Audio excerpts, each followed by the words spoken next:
I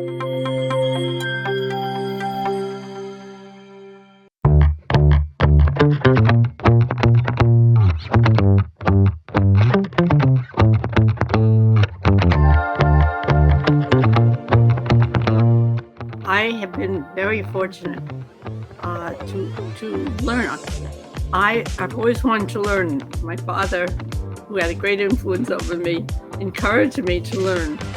And even though he didn't have any sons, so luckily I was there, and he was always urging me on. And Hunter high school was so fantastic. At that time it was for women only. And we had discussions all the time, so we could ask questions and we could think about what we were doing. And then it can mean something to you or it doesn't mean something to you. But if you can get into a real discussion and then you think about what does it mean? Yes. And what can I do about it? And what do I do? And what does my neighbor think?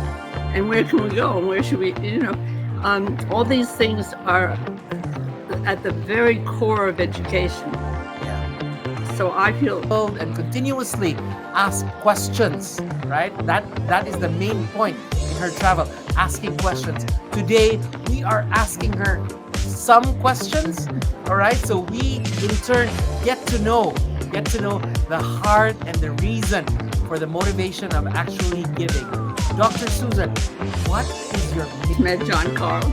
Yes. And, find out about them, where they come from, what is important to them, and what are they contributing to the world. Yes. So Dr. Susan, talk to us about the influence of your father. Was it his demeanor? How did he take you to his travels? Were you observing him?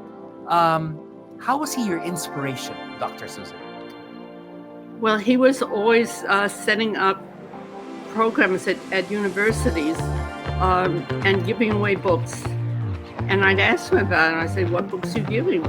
What is this for? I was pretty young to start that way, but why not?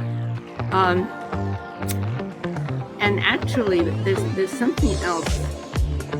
He had learned his father, right? And also with establishing awards. Yes. Without spending a lot of money. And I was mentioning that I had, at the Columbia School of International Public Affairs, I took a course in international law. And of course, I got very friendly with my professors. And I mentioned that Susan, there is also what you mentioned in your book about evaluating charities, right? Should we evaluate the charities, Dr. Susan? And how do we do that? Well, you can't do it out of nowhere.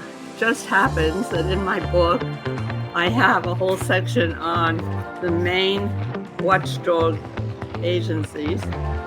Charity Navigator, Better Business Bureau, guys. This goes on, for several pages. Right? So, another quote that you're very famous is true generosity.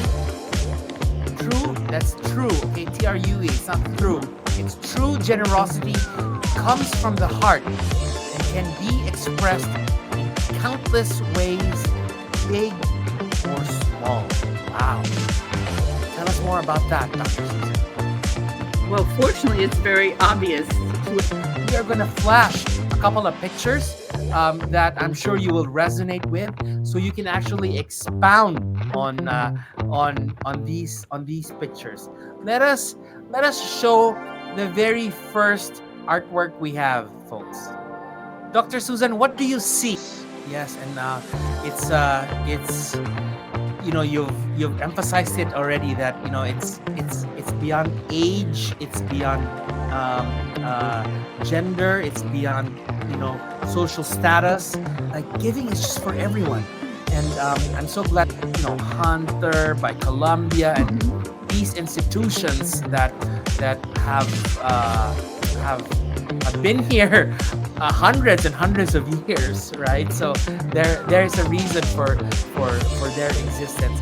Let us show Dr. Susan our second artwork that she can appreciate, and probably even like here in New York, it's art appreciation. We were looking at some artwork over there while interpreting on how it should be relevant to It's not heavy, but there's a lot in here. I'd like to say thank you that you're interested, that you're willing to think about what you can do for others. note, but I just want to be as passionate as you, because folks, again, if you purchase your book on Amazon, Barnes and Noble, and the other institutions like Walmart and Target, again, all proceeds will go to Uplift San Diego. You can also visit their website so you can know more what they do about the San Diego community. So Dr. Susan, thank you very much. And as we say here at Readers Magnet, we share your stories with the world. Bye for now, Dr. Susan. Bye for now, folks.